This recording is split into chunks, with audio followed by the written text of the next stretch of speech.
Assalamualaikum warahmatullahi wabarakatuh. Perkenalkan, nama saya Elan Hardiansyah dari kelas Biologi 2 Fakultas Sains dan Teknologi. Di sini saya akan menjelaskan materi mengenai karangan ilmiah. Yang pertama ada definisi karangan ilmiah. Karya tulis ilmiah pada hakikatnya merupakan laporan tertulis tentang atau hasil suatu kegiatan ilmiah.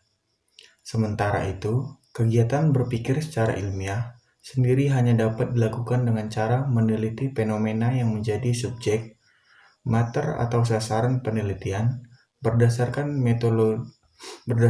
metodologi ilmiah. Karenanya, kegiatan berpikir yang hanya didasarkan kepada asumsi dan spekulasi yang belum teruji kebenarannya, maka tidak bisa dikategorikan sebagai karya ilmiah. Penulisan karya ilmiah harus pula dilakukan berdasarkan kerangka berpikir ilmiah, yaitu meliputi ruang lingkup tulisan, pembatasan masalah, metodologi, dan sistematika penulisan, serta yang tak kalah pentingnya pula berupa penggunaan bahasa yang baik dan benar. Karena kegiatan ilmiah banyak ragamnya, maka karya tulis ilmiah ini banyak macamnya. Ada yang berbentuk laporan penelitian, tulisan ilmiah populer, buku diktat, dan lain-lain. Karya tulis ilmiah juga berbeda bentuk penyajiannya, sehubung dengan beberapa tujuan penulisan serta media yang menerbitkannya. Yang kedua ada ciri-ciri karya ilmiah. Karya ilmiah memiliki ciri-ciri yaitu yang pertama, mendalam atau tuntas, kedua, objektif, ketiga, sistematis, yang keempat, cermat, kelima, lugas, keenam, tidak emosional, ketujuh, logis, kedelapan, bernas, 9, jelas, ke-10 terbuka, dan yang ke-11 menggunakan bahasa baku. Selanjutnya ada klasifikasi karya tulis. Adapun jika dilihat dari panjang pendek uraian serta kedalamannya, maka karya tulis dibedakan atas makalah atau paper dan laporan penelitian. Adapun beberapa jenis karya tulis yaitu: pertama ada karya tulis populer, kedua makalah, ketiga kertas kerja, keempat laporan penelitian, kelima skripsi, yang keenam tesis, dan yang ketujuh disertasi. Yang pertama ada karya tulis populer, yaitu tulisan ilmiah yang biasanya ditulis dengan menggunakan bahasa yang mudah dipahami oleh orang kebanyakan. Contohnya artikel ilmiah di media massa dan buku-buku ilmiah populer untuk kalangan awam. Yang kedua ada makalah. Makalah merupakan bagian dari kegiatan akademik terstruktur. Di samping itu, makalah juga disusun untuk diajukan di dalam kegiatan ilmiah atau seminar, simposium, kongres, dan sebagainya, atau untuk dimuat dalam penerbitan panjangnya lebih kurang 5 hingga 15 halaman atau relatif. Pada umumnya, makalah merupakan penyajian yang bersifat deskriptif dan ekspositoris. Namun, ada juga makalah yang di sana-sini mengandung uraian yang bersifat argumentatif. Yang ketiga ada kertas kerja.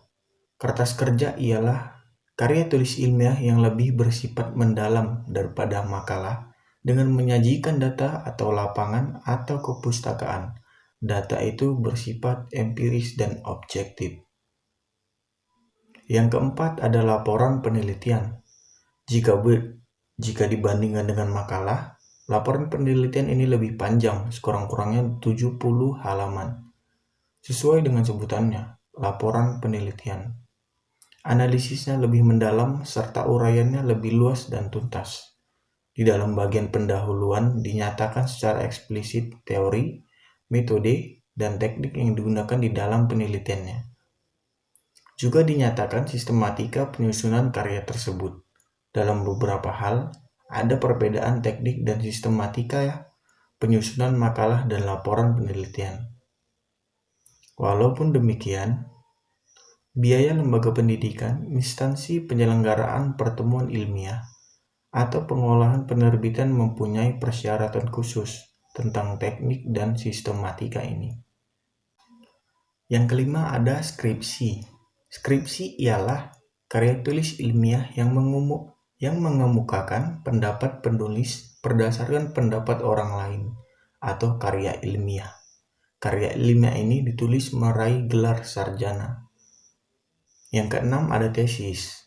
Tesis ialah karya tulis ilmiah yang mengungkapkan pengetahuan baru dengan melakukan pengujian terhadap suatu hipotesis. Tesis ini sifatnya lebih mendalam daripada skripsi atau karya ilmiah S2. Karya ini ditulis untuk meraih gelar magister.